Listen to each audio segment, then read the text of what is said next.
Mala rin sa abando na si SJ Moore, pinakita ang pagiging high flyer sa Taiwan. Tamang titig lang si ate sa ating pambato dahil sa husay at galing ng ating bida. Pinahiya pa ni SJ ang mayabang na player na to. Literal na tinanggalan ng angas ni SJ Moore. Iyak sa dulo. So sa laban na to ay second quarter na nga pinasok ni Coach Charles Chu ang ating bida na si SJ Moore. Ngunit talagang mahusay na player ang batang to. At sa first attempt shot nga ni SJ sa 3-point line ay pasok agad ang kanyang tira. Ngunit sa sumunod na attempt ng ating bida ay medyo napasobra ang kanyang release sa bola.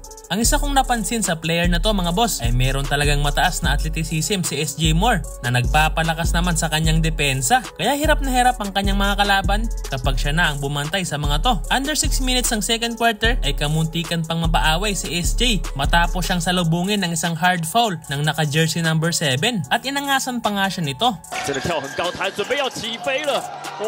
所以让 SMO 比较生气哈。 Talagang pinigilan na makalipad itong si SJ Moore para hindi siya mapahiya at pumasok nga dyan ang dalawang free throw ni SJ. Natapos ang second period na merong lamang na 7 points ang team ni SJ na St. Benilde. Siya nga pala ang liga na to ay ginaganap sa Taiwan at isa itong collegiate tournament na nilalahukan ng iba't ibang bansa tulad ng Thailand at Indonesia. Sa third quarter ay under 5 minutes na ng laban muling pinasok si SJ Moore at sa play na to ay pinakita nga ni SJ ang kanyang napakataas na talon. Gandang offensive rebound with easy 2 points para sa ating bida. Pinanis ang maangas na naka number 7 jersey doon. At sa play na to ay hindi nga tumuloy sa pag-drive ang mayabang na player. Mukhang natatakot na masupalpal ni SJ. Umatras na lang papalayo. Sa last minute ng third period ay nagiging aggressive na itong si SJ. Ngunit pinipisikal naman siya ng kanyang mga kalaban. Buti na nga lang ay pumapasok ang kanyang mga free throw. Tulad sa play na to, ganda na sanang aggressive spin move. Hindi nga lang pumasok pero may kasamang foul. Sa fourth quarter ay sa crunch time na ipinasok si SJ Moore at kumakana pa rin siya dyan.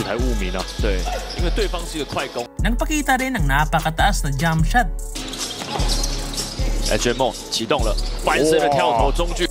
Ngunit sa laban na to ay nagkakaroon pa rin ng mga problema ang player na si SJ Moore.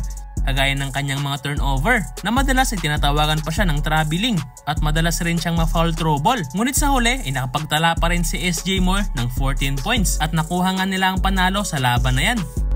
传出来，哦，外围3分比赛的第一次出 ，SJ Moore 来了，哇，他大。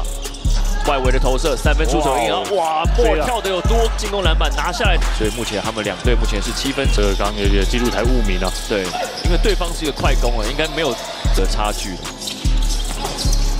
SJ Moore 启动了翻身的跳投，中距离命中，哇！